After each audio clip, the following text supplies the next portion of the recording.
Christsein im Business. Der Mutmacher-Talk mit Kathleen Kitsche und Walter Stuber.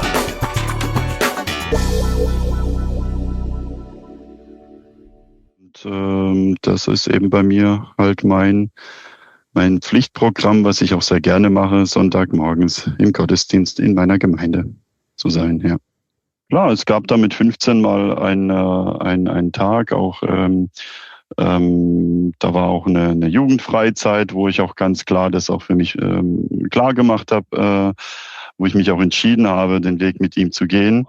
Ja, also wir sind doch ein paar Christen bei uns im Büro und ich schätze da einfach die Zeit sehr, dass man sich halt einfach, bevor man sich dann auch ins Tagesgeschäft stürzt, einfach mal miteinander betet. Ja, und das gibt einfach Kraft. Ja. Ja, es ist meine Familie. Es liegt vielleicht auch einfach daran, dass man hier einfach unter der Woche einfach so mit dem ganzen Betrieb hier einfach so viel um die Ohren hat, dass ich das einfach irgendwo auch genieße, in den Gottesdienst zu kommen und einfach auch nicht irgendwelche weitere Verantwortungen zu übernehmen.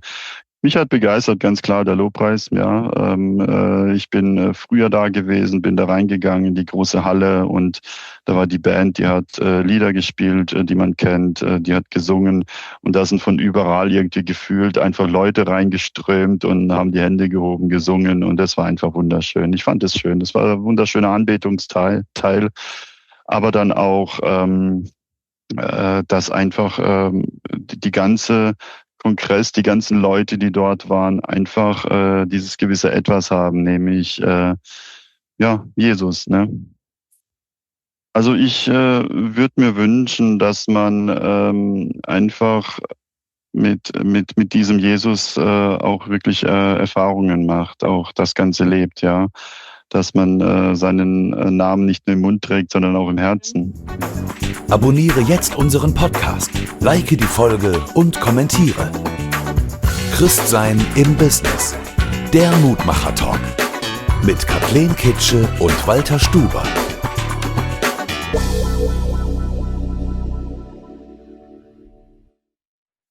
Herzlich willkommen bei Christsein im Business. Heute begrüßen wir den Waldemar Hoffmann. Lieber Waldemar, du darfst dich jetzt mal ganz kurz, ganz prägnant mal vorstellen. Ja, Waldemar Hoffmann. Ich bin noch 39, habe 3 Kinder, lebe in Süddeutschland in der Nähe vom Europapark und habe seit 2012 einen Gerüstbaubetrieb und bin da momentan auch der Geschäftsführer vom Gerüstbaubetrieb.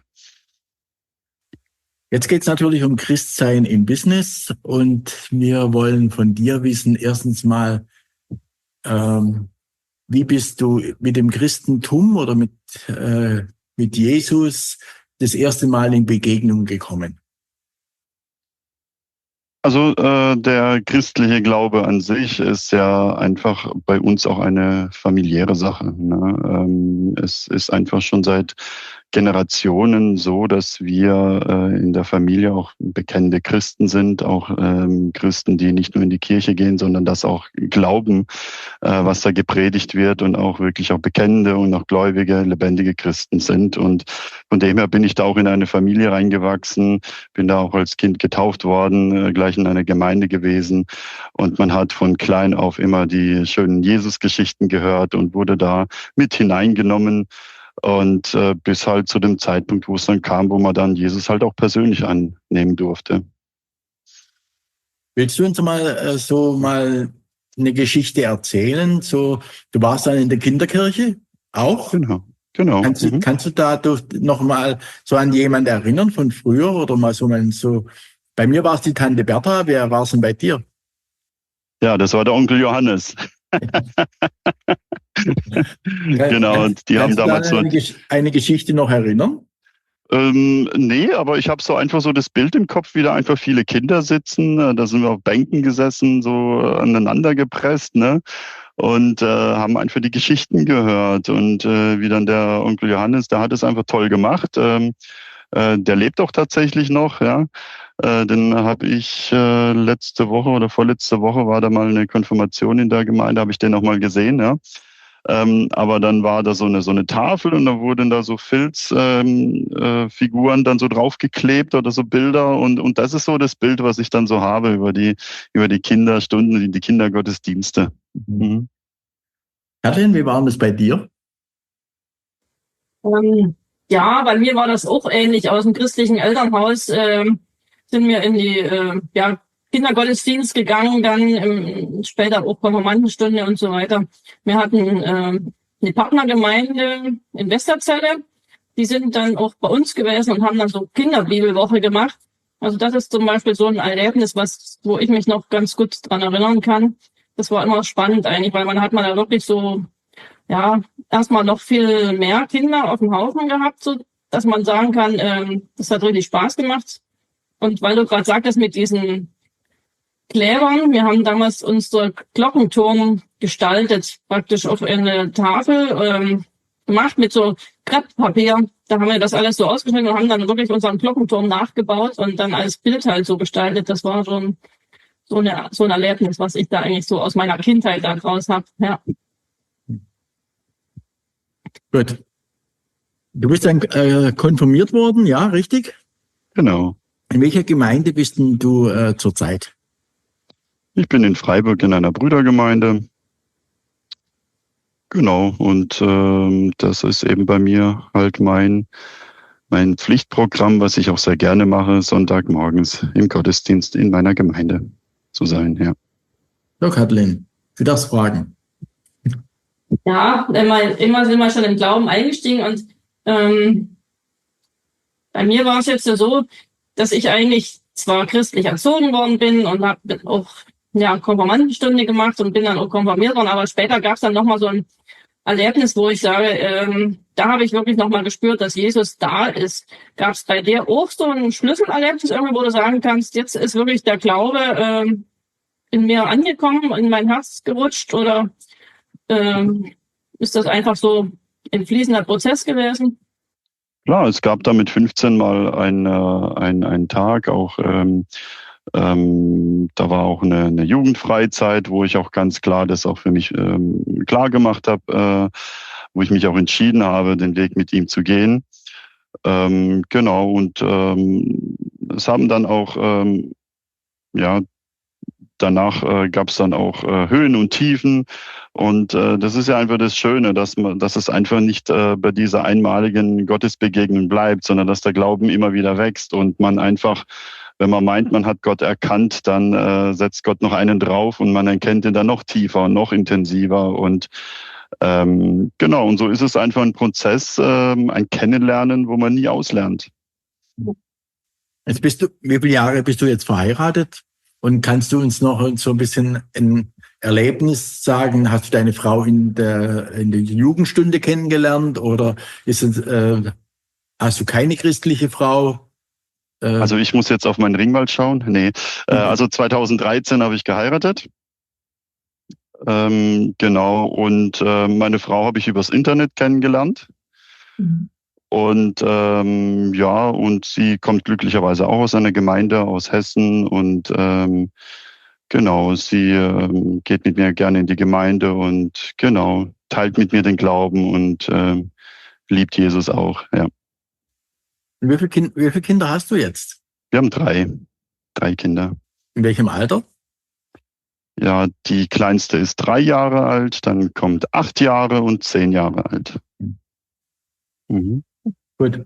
Jetzt heißt ja Christsein im Business und du hast ja einen Betrieb, einen Gerüstbaubetrieb. Wie lebst du das jetzt im Business? Wie gehst du jetzt mit deinen Mitarbeitern? Das ist ja immer die größte spannende Frage. Wissen die, dass du Christ bist? Wissen die, wie du agierst in deinem Unternehmen? Tragst du den Christsein ins Unternehmen rein? Oder wie lebst du das vor? Also ich bin einfach der Meinung, dass man die Leute nicht überrollen soll. Ja, und ich finde es immer schön, wenn Leute einen ansprechen. Ja, und so ist es auch für mich auch im Betrieb, wo ich immer wieder auch meinen Mitarbeitern auch erkläre, dass ich auch bete, ja, dass für mich das Gebet sehr wichtig ist, ja, und das auch schlussendlich aufgrund meiner diversen Entscheidungen oder wie ich mit Menschen umgehe, die meine Mitarbeitende halt auch auf mich zukommen und sagen, du, das kann doch so nicht sein, das ist doch nicht normal so zu sein, ne? Und dann darf man halt einfach dafür Zeugnis geben oder davon auch zeugen, ja, dass man eben andere Werte hat, ja, dass man da an jemanden glaubt, der alles sieht und dann schlussendlich auch einen dann belohnt, je nachdem, wie man auch handelt, ja. Wie viele Mitarbeiter hast du? Wir sind derzeit 17. Okay. Und gibt's da irgendwie auch so eine Art Gebetsgemeinschaft oder so, dass du sagst, das sind ein paar Mitarbeiter auch Christen und der sagt, ihr betet auch gemeinsam, oder? Ja, also wir sind auch ein paar Christen bei uns im Büro und ich schätze da einfach die Zeit sehr, dass man sich halt einfach, bevor man sich dann auch ins Tagesgeschäft stürzt, einfach mal miteinander betet, ja. Und das gibt einfach Kraft, ja. Hast du jetzt einen bestimmten Bibelvers, der dich im Berufsleben begleitet? Also mich begleitet im Grunde sehr, was so in den Sprüchen drin steht, ja, wo es einfach im Großen und Ganzen darum geht, Werte hochzuhalten, dass es ganz klar darum geht, korrekt zu handeln, auch richtig zu handeln und dass es nicht in erster Linie darum geht, dass man Profit zieht, dass es im ersten Blick einem gut geht, sondern dass es darum geht, dass Gott einen segnet, dass es auf den Segen Gottes ankommt, ja. Und das ist mir einfach vor einigen Jahren noch wieder sehr groß geworden. Und daraus leite ich auch viele meiner Entscheidungen ab, dass ich auch einfach sage, meine Herzenseinstellung ist, ich möchte Frieden, ich möchte Ruhe, ich möchte halt einfach in Demut Dinge erledigen, Dinge abhaken. Und Gott wird seinen Segen dazu geben, auf wunderbare Art und Weise.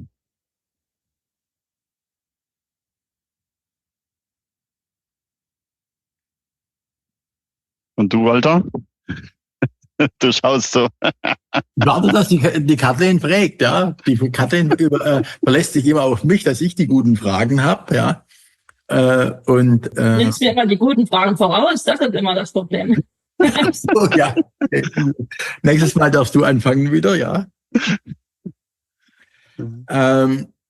Hast du auf deiner Webseite das öffentlich gemacht, deinen christlichen Glauben? Oder sagst du, ja, okay, da halte ich mich ein bisschen bedeckt, das sage ich jetzt nicht ganz so offiziell? Also momentan arbeite ich daran, mich auch als Person nach außen zu zeigen, auch was mein Glauben angeht und meine Werte angeht. Da arbeite ich dran. Da wurde schon ein Werteblock, haben wir gemacht oder habe ich aufgearbeitet und der wird in Kürze online gehen. Und da geht es auch um meinen Glauben, um meine Werte und um Gedanken zwischen Bagger und Kran. Bin spannend. Genau. Wenn du sagst, du hast deine Mitarbeiter, ja, da gibt's ja auch, ich sag mal, Konflikte und so. Inwiefern, also ich denke mal, da hilft dir ja der Glaube sicherlich auch, wenn man da mal miteinander oder wie sagt man, zusammengerät oder auseinandergerät, wie man will, sagen, dass man das sprichst du da direkt deinen Glauben mit an, dass du sagst, ich sehe das so und so, weil meine Werte sind so, oder gehst du einfach so ins Gebet, wenn du sagst, ich komme jetzt hier nicht weiter mit den Mitarbeitern, weil da ist irgendwie ein großes Problem oder ihr habt keine Probleme in der Firma? Nee, natürlich gibt's auch Probleme und es gibt es gibt die Probleme, ja, und weißt du, schlussendlich habe ich mich einfach entschieden, gewisse Dinge abzuwiegen und ich sage mir halt einfach, Gott kennt meine Einstellung, er kennt mein Herz. Ja, er kennt mich, er weiß, aus welcher Motivation ich gewisse Dinge mache, meine Motivation, wie ich Konflikte lösen möchte, ja. Und das ist für mich dann immer wieder so ein Herzensschrei und so ein Gebet, einfach es Gott hinzulegen, ja. Und es sind dann halt auch einfach im Nachhinein auch Dinge haben sich einfach gelegt und muss ich sagen, das Schönste ist einfach nach einem Konflikt, ja, vor allem Konflikte, die Geld kosten, ja, wenn ich das mal so sage, ne, dass einfach sich ein unheimlicher Frieden über die Sache legt, ja, und das schätze ich unheimlich, ja, dass wenn einfach gewisse Dinge einfach unheimlich Geld kosten, ja, und irgendwelche Schäden passieren, ja, oder Lohnerhöhungen oder was auch immer, ja. Und wo man dann denkt, ja, wie soll man das abbilden? Und ja, wir sind ja in einer Krise oder ja, es sind Schwierigkeiten, ja. Wenn ich das dann einfach, Gott sage, Gott, das ist ja irgendwo dein Problem, ja. Ich habe den Betrieb, ich führe ihn, ja, aber es soll den Menschen auch gut gehen. Ja, ich gebe das Problem dir ab, ja, und du wirst dich darum kümmern, dass das Geld reinkommt und dass es funktioniert, ja. Das ist dein Problem jetzt, ja. Und das Schöne ist dann dieser Friede, den ich einfach so oft auch erleben kann, dass sich einfach so eine Ruhe, eine Gelassenheit einstellt und dass man nicht mehr so angespannt ist. Bist du, das weiß ich aus einem anderen Podcast und wir kennen uns jetzt ja schon ein bisschen länger, du bist ja recht reisefreundlich, du fährst ja mehrfach im Jahr in den Niederlanden, machst dort Urlaub. Hast du dort in den Niederlanden auch eine Heimatgemeinde, wo du dann sonntags hingehst oder wie gestaltest du dir dann das Wochenende?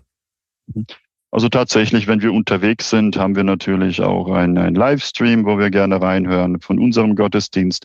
In den Niederlanden ist es halt schwierig. Wir waren letztes Jahr mal in einem niederländischen Gottesdienst. Ja, da muss man dann wird dann doch schwierig, alles zu verstehen, aber es war trotzdem schön dabei zu sein und einfach zu sehen, wie da die Gemeinde den Glauben lebt. Und das war eine Gemeinde, da waren, ich meine, an dem Sonntagmorgen mindestens 3000 Leute. Es war eine riesengroße Gemeinde, war auch eine sehr tolle Erfahrung und auch einfach dieser Spirit, das Beten da drin und das Erahnen des Wortes Gottes, was der da vorne sagt, das hat ja eher weniger funktioniert, aber es war trotzdem sehr, sehr schön dabei zu sein. Und nein, in den Niederlanden haben wir da noch keine so Gemeinde gefunden, die auch auf Deutsch den Gottesdienst anbietet oder halt übersetzt. Hast du auch einen Dienst in deiner Gemeinde im Besonderen oder nicht? Also bist also noch nicht der Gottesdienstleiter? Nein, bin ich nicht. Nein. Es liegt, wenn die Kinder größer sind, oder? Ja, es ist meine Familie. Es liegt vielleicht auch einfach daran, dass man hier einfach unter der Woche einfach so mit dem ganzen Betrieb hier einfach so viel um die Ohren hat, dass ich das einfach irgendwo auch genieße, in den Gottesdienst zu kommen und einfach auch nicht irgendwelche weitere Verantwortungen zu übernehmen. Ja, dass man mal Putzdienst macht oder mal der Gemeinde aushilft, wo Not ist. Ja, aber so einen fixen Dienst habe ich nicht. Nein. Deine Frau, ist die bei euch im Unternehmen mit oder ist die, Genau. macht die was anderes? Nee, die ist auch im Unternehmen, ist meistens vormittags dann im Betrieb, wenn sie dann die Kinder weggebracht hat. Und genau. Okay. Genau. Wenn du jetzt mal so, du hast ja schon einige sicher gute Bücher, christliche Bücher gelesen. Welches Buch würdest du den Hörer denn empfehlen, wenn es jetzt um Business geht und um Christsein? Also da ist ein holländischer Autor oder ein niederländischer, ich habe jetzt gerade seinen Namen, nicht Walter Droppers, irgend sowas, ja. Das biblische Wertesystem, ich meine, so heißt es ungefähr. Da bin ich momentan am Lesen. Genau, das finde ich sehr, sehr interessant, ja. Genau, ich habe, glaube ich, den Titel nicht ganz richtig weitergegeben, aber das kann ich nochmal nachreichen, wenn es interessiert. Genau, und da gibt es halt verschiedene Bücher, die ich jetzt auch sehr gerne lese, wo es auch speziell einfach um die Werte geht eines Christen, ja, oder was diese Christen einfach erlebt haben, erfahren haben und die Erkenntnisse, die sie halt daraus gewonnen haben. Ja, und dann finde ich das immer sehr schön drin zu lesen und ist auch wirklich eine Bereicherung für mich. Wenn du uns den Titel noch nachreichst, dann können wir das in die Beschreibung reingeben, ja, wenn es jemand interessiert. Genau, kann ich machen. Hätten wir von dir mal auch noch gewusst, wenn du jetzt Christsein und Dankbarkeit, wo spürst du in deinem Christsein so die größte Dankbarkeit? Also die größte Dankbarkeit für mich ist einfach, dass Jesus lebt, ja, und dass ich sein Kind sein darf. Ja. Und das löst so viele Probleme, ja, weil er ist mein Vater und er sorgt für mich. Ja. Und das ist mitunter so für mich auch die größte Dankbarkeit, wo sich einfach über Jahre hinweg wieder so viele Gedanken, so viele Ängste aufgestaut haben, wo ich für mich auch so die letzten Monate einfach darüber dankbar sein kann, dass ich sein Kind bin. Ja. Und dass auch meine Haare gezählt hat. Es sind nicht viele bei mir, ja, aber die sind gezählt. Ne? Es ging schneller. Ja, und das ist einfach die größte Dankbarkeit. Und wenn man sich das wirklich mal so reinzieht und wirklich mal so bewusst wird, was das bedeutet, dann werden alle Probleme so richtig klein. Ja. Jetzt haben wir uns ja getroffen im KCF, in Kongress christlicher Führungskräfte in Karlsruhe. Ich habe es jetzt nicht mehr im Kopf. War das erste Mal für dich oder warst du schon öfters dort? Nee, das war das erste Mal für mich. Ich wusste das gar nicht, dass es sowas gibt. Genau, aber das war einfach die Möglichkeit, dorthin zu gehen, war echt genial. Ich fand es wunderschön, ja, und rührt halt auch daher, dass ich es halt auch geschafft habe, die letzten Jahre mich aus dem Tagesgeschäft rauszunehmen und dass ich einfach auch fähige Mitarbeiter habe, die einfach Tagesgeschäft machen und den Betrieb halt einfach auch aufrechterhalten, wenn ich nicht da bin. Was hat dich in Karlsruhe dann so am meisten begeistert?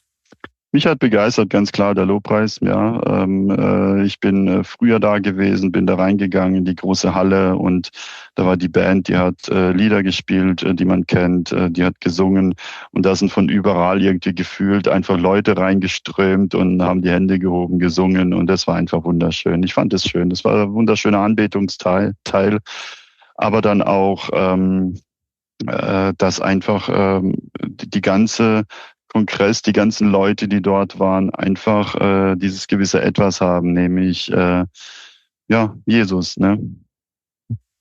Also die Band, kann ich so sagen, es war die Band von Jan Priemke, der macht, genau. Ja, der schneidet hier auch die Podcasts, ja. Also okay.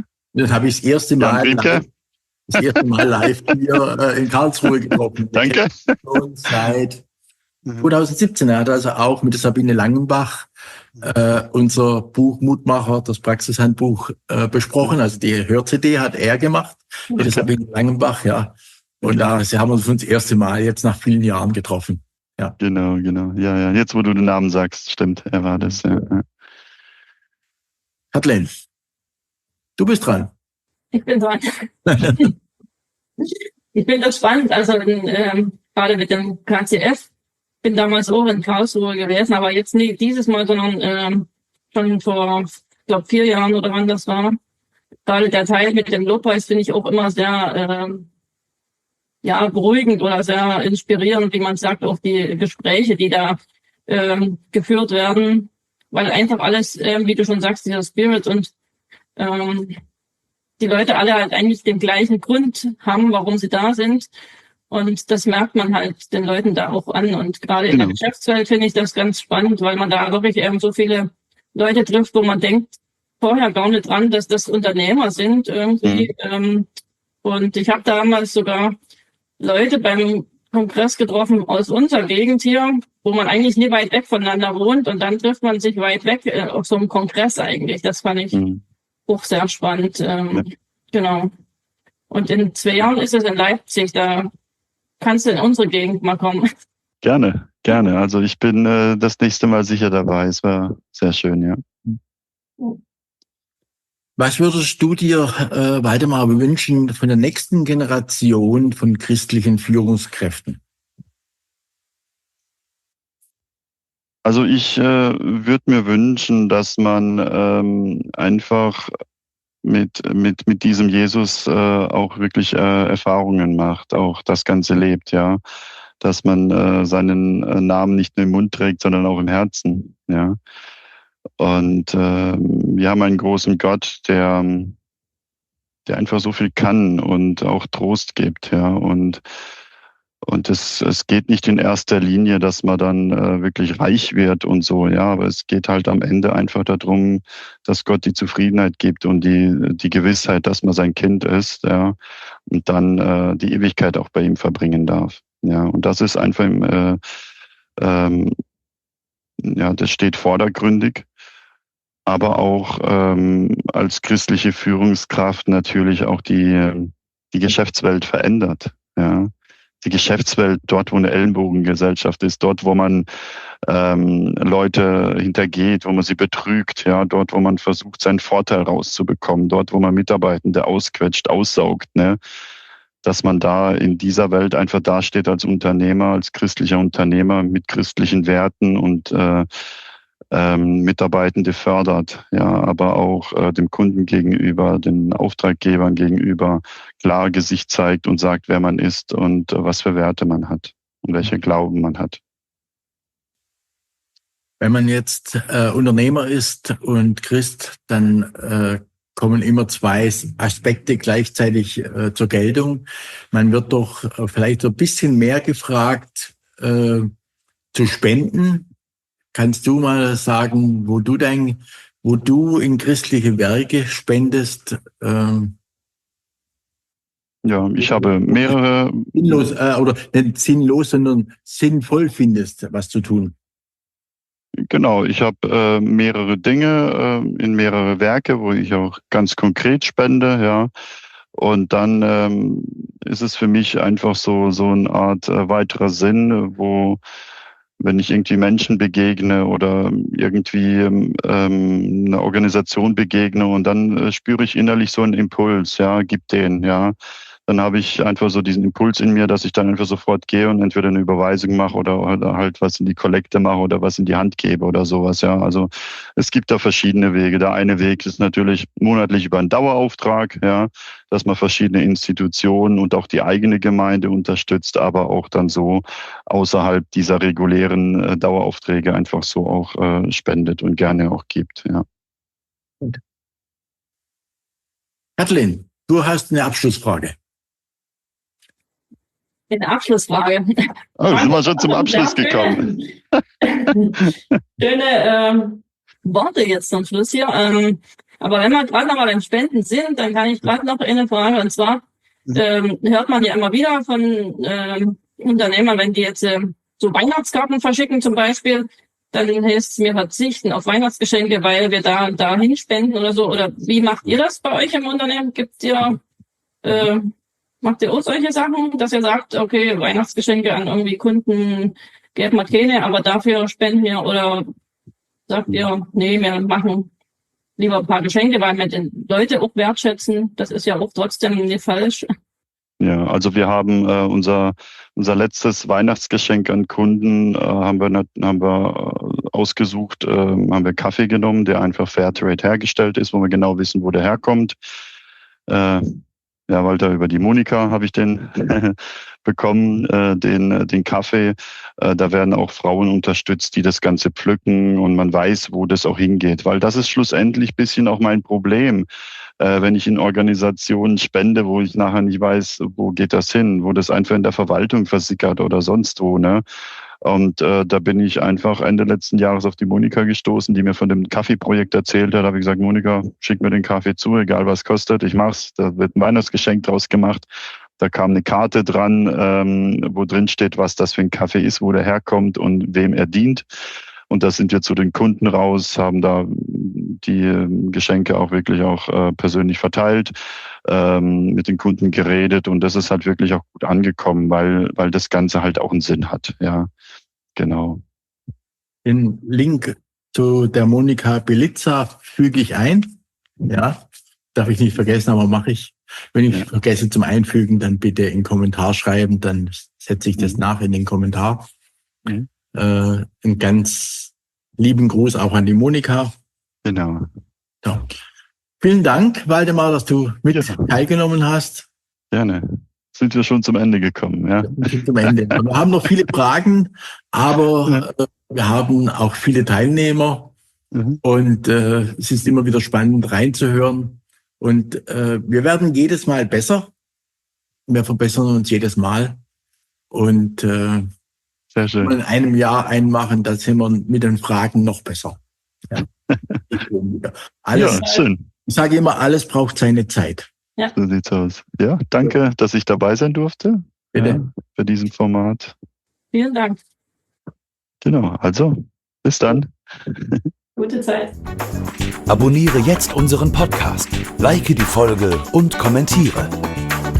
Christsein im Business. Der Mutmacher-Talk. Mit Kathleen Kitsche und Walter Stuber.